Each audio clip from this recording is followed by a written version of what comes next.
This is where your cheating led, Marissa. This Monday started as the worst day of my life. I kissed my wife Marissa goodbye that morning. She's been my partner for 15 years and is an incredibly successful real estate agent with impressive commissions and bonuses. She used that overly polished realtor voice I couldn't stand and had this smirk like she was holding back a secret. At work around 8:45 a.m., I went to the men's room and suddenly felt excruciating pain and noticed an alarming greenish discharge. I screamed from the pain. My boss, Alan Randall, immediately came to help, saw what was happening, and told me to get medical attention right away. He said not to worry about my pending reports and to take whatever time I needed. I went to urgent care where they took samples and had me wait. A nurse called my name with a look that made me feel less than human. After taking my vitals coldly, Doctor. Smith came in and didn't mince words. Your tests show you have gonorrhea. I was stunned. He explained it's sexually transmitted and I'd need antibiotics and no sexual activity for 7 days after treatment. I told him I've only been in bed with one person in my entire life, my wife. He gave me a sad look and explained she might not show symptoms, could confuse them for a bladder infection, and needed testing immediately to prevent serious complications. My background is crucial here. My sister Denise and I were raised in a very religious, loving, but strict family. One key rule was no closeness before marriage. Because of this upbringing, I didn't have something until I married Marissa at 23. I was a maiden. When we were dating, I told her I wanted to wait until marriage. She smiled, kissed me deeply, and said, "That's so sweet. I promise I'll rock your world on our wedding night." And she did.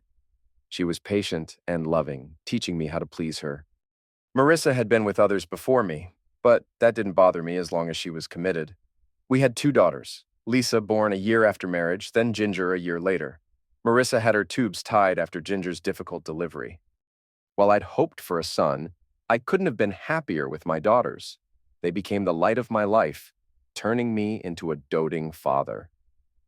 When Marissa returned to work, I often played Mr. Mom, especially when she worked late or had paperwork. As the girls grew, I took them to activities, Lisa to music lessons, Ginger to sports, particularly when Marissa's work took her away evenings. Over time, though, she started being away more frequently for seminars and company retreats, sometimes entire weekends or weeks. She always called us nightly, but the increasing distance was hard. She also developed an irritating fake persona that really got under my skin. I brought it up multiple times, but she seemed committed to it. Even our daughters noticed the changes in their mom. Despite these issues, infidelity never crossed my mind. She knew my strong stance on it. I drove to my parents' house and told them everything. My father, always composed, asked directly if I'd been fooling around. Never, I assured him.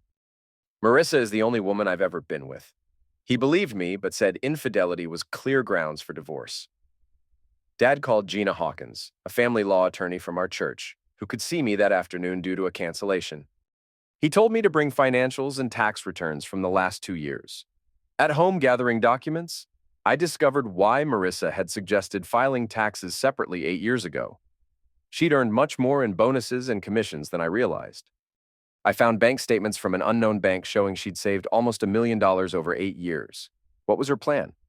I collected everything and headed to Gina's office. Gina explained divorce laws. It's often about finances, not justice. We have no-fault divorce, but I could still file on infidelity grounds with strong evidence. The STD was a strong point, but her lawyer might claim I caught it elsewhere. Regarding the secret money, she could argue it was for retirement, though Gina suspected it was an exit strategy, waiting until our daughters finished school to leave without complications. Gina suggested hiring a private investigator. I mentioned I'd installed a phone tracker when Marissa lost her phone months ago. I checked. Her phone was at a house on the north side of town.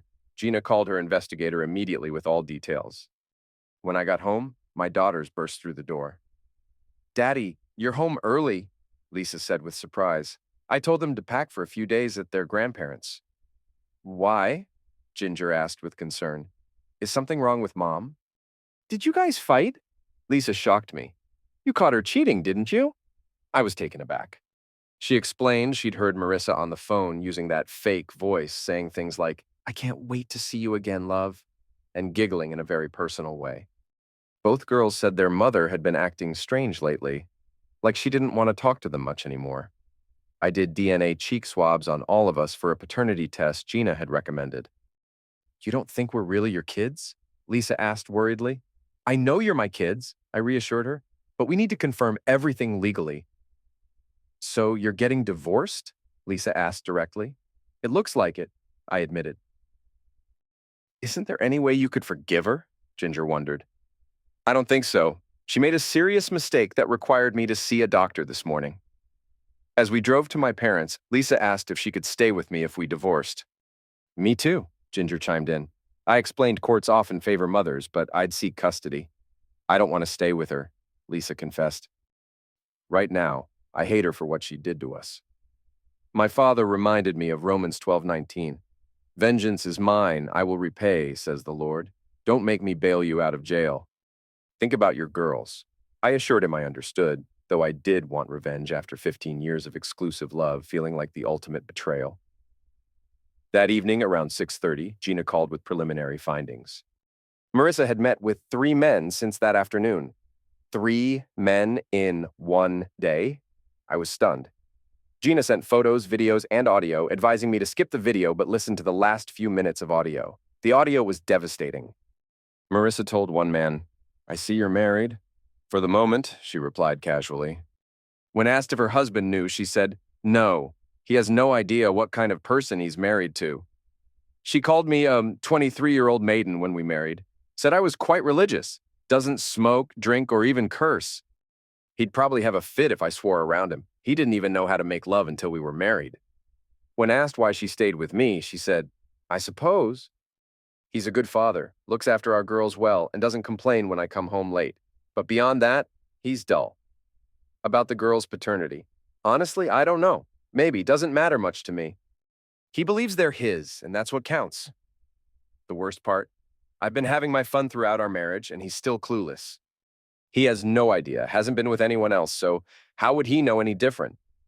Her plan was to stay until the girls finish high school and head to college. That's in about 4 or 5 years. I'll have everything ready to leave by then. Why wait? Because usually courts give custody to the mom, and the last thing I want is to end up with 2 teenage girls on my hands. She planned to party, maybe hang out with a few people at once, maybe go on a cruise or retire to Costa Rica. When the man suggested a weekend getaway, she said, I can tell Greg I have a mandatory weekend seminar or something. He'll believe anything I say. After he left, Marissa sat on the bed grinning and said to the empty room, Oh, Greg, you have no idea what's coming. I sat there crying, devastated by the depth of her betrayal and dismissal of our 15-year marriage and family. When Gina called back, I said, burn it to the ground. She assured me she'd start preparing divorce papers and make sure if Marissa planned to run, it wouldn't be on her terms. Hours later, Marissa called, saying she'd be late from a showing. I replied, no problem. See you when you get home. Notably without my usual, I love you. 3.5 hours after she was supposed to be home, the hospital called. Mr. Watson, your wife was in an accident and has been brought here for treatment. Can you come as soon as possible? My heart sank. At the hospital, Officer Simpson explained a drunk driver ran a red light and hit her car on the driver's side. There's not much left of it, he said, handing me the tow company's card. Dr. Blake explained Marissa had multiple broken bones, internal injuries, and a severe head blow. They'd induced a coma to aid recovery. Then came more devastating news. Preliminary tests suggested she might be HIV positive. I recommend you get tested for HIV as soon as possible, he advised.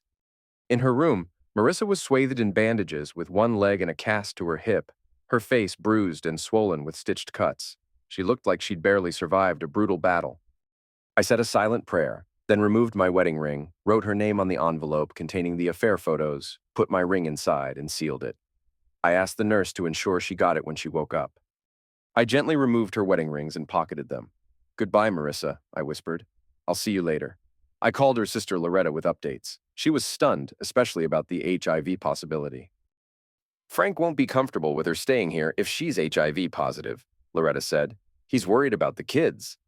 Since Marissa's parents had moved to Florida, I'd need to find her an apartment. The next 2 weeks were a blur.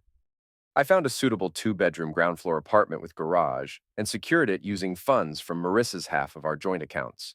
The girls, Loretta and I, packed all Marissa's belongings and moved them there. I received DNA results confirming both girls were mine, a significant relief. I met with the insurance adjuster about Marissa's totaled car. Both of us were astounded she'd survived given the vehicle's condition. Since everything was in her name, the insurance check would go directly to her. 2 weeks later, I visited my doctor and was clear of gonorrhea, though we were still waiting on HIV results. The hospital called, saying Marissa had woken from her coma. I arranged for Gina's bailiff to meet me there and called Loretta to join us. I told my daughters their mom was awake. Their response was lukewarm. "I'm going to see her this afternoon. Would you like to come?" "No thanks, Dad," Lisa replied firmly. "I'm too mad at her right now." "Me too," added Ginger, "and I've got lots of homework." At the hospital, the bailiff served Marissa with divorce papers. "You couldn't even wait until I was out of the hospital?" she asked in disbelief. "No," I replied firmly. "You were the one who wanted to run away. I'm just accelerating your timetable by a few years."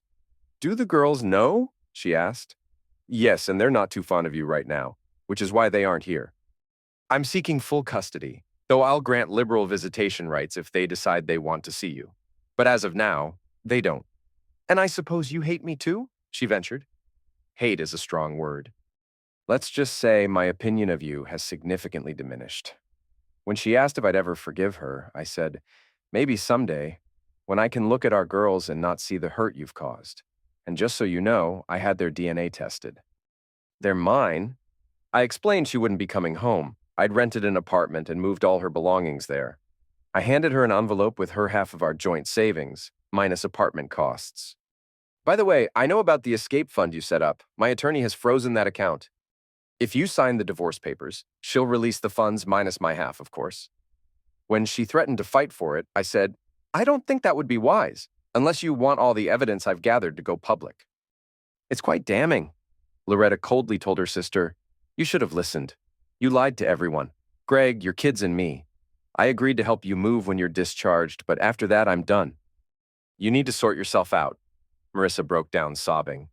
"I'm so sorry. I know it doesn't mean much now, but I do love you." "You're right. It doesn't mean much," I replied coldly. "Sign the papers, Marissa." 3 months later, the divorce was finalized. I tested negative for HIV, as did Marissa, fortunately. Gina presented me with a check for over $450,000, half of Marissa's secret account. With no immediate need for such a sum, I put it into college funds for Lisa and Ginger. Life adjusted to a new rhythm. The girls were my anchor, though managing teenage girls alone was sometimes challenging. My mother's advice proved invaluable. Marissa seemed to be settling into single life. After a year of cautious interactions, the girls began reconnecting with her, spending occasional afternoons together. Marissa had resumed her real estate career with a new company after an unceremonious exit from her previous employer due to disclosed indiscretions. According to the girls, she was performing well and had shed her deceptive tendencies. Meanwhile, single women at church started sending me home with homemade dishes. "Dad, you need to start dating again," Lisa encouraged one evening. "It's not good for you to be alone." "I wouldn't even know where to start," I confessed. "And I'm not alone. You two keep me quite busy." "We won't be around forever, though," Ginger chimed in. "It's simple, Dad. Just ask someone out to dinner. You can do that, right?" That Wednesday, I encountered Rhonda Carson at the church coffee shop. Rhonda was a widow who'd lost her husband in a tragic accident and was raising her teenage daughter solo. She'd recently given me a casserole I'd particularly enjoyed. Over coffee, we discussed the challenges of raising teenagers alone. Encouraged by our easy conversation, I took a bold step. "Rhonda, I'm pretty new to this, but would you like to have dinner with me sometime? Maybe this Friday?" She smiled warmly. "Yes, Greg, I'd like that." We arranged to try the new Texas Roadhouse. "It's a date, then," I said, feeling excitement about new possibilities. That Friday went wonderfully. Rhonda looked cute in her denim skirt, and we had a great time. When I dropped her off, she gave me a heartfelt kiss. I caught a glimpse of 3 faces peeking from her window, apparently cheering us on. "That was the best night I've had in months," Rhonda said, hugging me. "Me too," I replied. "What if we do this again soon? Maybe next time we can have a quiet evening in," she hinted playfully, her hand gently brushing my leg. The girls were thrilled about how well the date went, and honestly, so was I. While I'm not certain where this might lead, I'm open to exploring where our next steps might take us. Sometimes the worst betrayals can lead to better beginnings.